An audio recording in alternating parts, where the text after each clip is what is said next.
All right, everyone. Marco Palmero, founder of Ulysses in Dubai, and welcome to another episode of Acquisitions Case Studies. In this series, we dive a little bit deeper into deals that we have sourced and negotiated in the past. I explain what are some of the reasons why these deals did close or did not close, and what are some of the lessons that we can take out of them so that I can potentially solve some of the problems that you might be facing in entering this region through acquisition. So if you are a business leader, an entrepreneur, or even a private investor looking to buy assets in the United Arab Emirates in the Middle East, this series is perfect for you. So in this particular episode, we're going to dive a little bit deeper into a very interesting case which we worked on behalf of a client. And as always, I will give you a little breakdown on the case following our 5 steps: years of operations, key staff, real estate, reason for the sale, and financial aspect. And then I will explain to you some of the lessons that we took away from this deal, and what are some of the dynamics that are happening in the UAE and Middle East when it comes to executing transactions. So when it comes to this deal, we're talking about a fairly large healthcare deal that was located in the United Arab Emirates. This was part of an engagement that we did on behalf of a client that was interested in sourcing big medical operations across the entire Middle East, to understand what was the country that made the most sense for them in terms of market entry, and how they could potentially acquire an established operation to make that shift, make that move. And this particular asset was offered to us because it was an opportunity that was quite confidential. It was only known by a few people, and the most important aspect of this opportunity was that it was not a good deal. I mean, it was not a profitable acquisition. What we need to use as context for this video is the fact that this client was okay with turnaround opportunities. So it was not only looking for profitable assets that he wanted to buy, but it was okay in finding out distressed deal that he could buy and then make better through his own management. So the window of opportunity was a bit bigger, and this was one of the assets that got offered to us. The business itself had been around for about 10 years and had around 100 staff in place, out of which probably 20 were the ones that were the big revenue producers. Now, in terms of real estate, the business did own the real estate, but this deal was not selling the building. So it was just business operations alone. And we will dive a little bit deeper into the reasons in a second. In terms of motivation for exiting this business, there was a liquidity issue for the business, and the company was looking to either give away part of the business or the entire business to solve this liquidity issue. Now, since we're talking about liquidity, let's just dive a little bit deeper into the financials and understand what was the liquidity problem. So fundamentally, the business had generated in the last fiscal year about $20 million in revenue, but it was losing about 13 million. So the situation wasn't really good, and the owners of these business were actually looking for a way to solve this cash shortages, because if we look at their financial situation, we realize that they were actually missing around 10 million in cash that were coincidentally the amount of money that they were looking for in terms of giving away a stake of that business, which at the time was a minority stake. Then the conversation escalated into a potential full acquisition, but we will talk about that later. The point here is that the deal was not really good, so it was a full turnaround opportunity. And if I had to look at it myself from Ulysses and our own following our own criteria, I would just pass on the deal right away. But this particular client was also interested in turnarounds, so this was a good deal based on their own criteria, based on their own selection parameters. Now, what was the problem in this cash shortage? Well, fundamentally, what happened there was that the business was, having too much of a overhead, and the company owners stopped paying the suppliers, and that's where that 10 million gap in cash was coming from. There were a lot of accounts payable that they needed to close, and they needed to pay suppliers for about 10 million bucks. Now, the loss of the previous year was a bit over that, but probably there were some other expenses that brought the profitability way down. I guess the biggest issue that these guys were trying to solve was this gap in cash that, of course, they needed to fulfill within a short time frame, because it had been some time since they didn't pay the suppliers. Now, as we dig a little bit deeper into the deal, we also realized that they were potentially open for a full sale, because the family who owned the business was not really experienced about the sector and wasn't really interested in keeping on, because they understood that they had no real managerial experience. And so that problem that they were currently facing could have escalated into something dramatically bigger. So there was an opening to potentially buy the entire business, provided the price was making sense. Because, of course, one of the first points that our client brought to the table was that we were not going to pay for the fuck-ups of the previous ownership, right? The fact that they weren't able to pay suppliers was their responsibility, in a lack of management in their own business. And fundamentally, what they were trying to do in that scenario was shove a problem up our own ass, to put it, gently.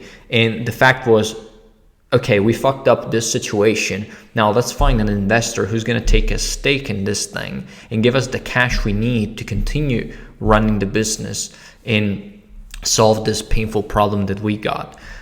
That's fundamentally what the situation was, especially because the first offer they put on the table was to, again, pay that 10 million for, if I remember correctly, 40% of the business. So fundamentally, if you look at it from a certain angle, what they were trying to do is keep control of the business while have somebody else, an external investor, come in and solve their problem so they could keep running and potentially make mistakes later down the line.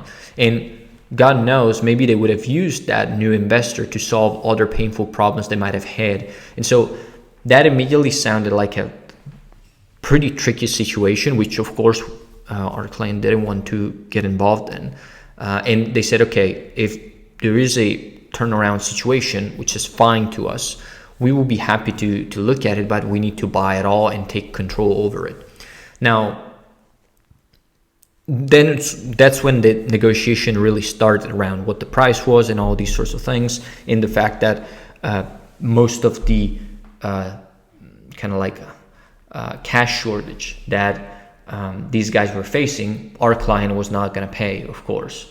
So the problems started to escalate, as they usually do when it comes to a turnaround case, because the guys giving away the business are trying to solve the problems they have, because the business is not working, obviously. And the guy who's taking over the business is trying to minimize his risk, because he's taking over something that is not working. Yes, he knows how to turn the business around, but it's still going to be a lot of effort and money. So they want to reduce their risk as much as possible. And I think what happened when we were negotiating this deal was that everything came down to them not being willing to accept a reasonable offer, plus not being willing to reduce or not have the new owner pay rent for a certain period of time. Because what happened was these guys were owning both the business and the real estate.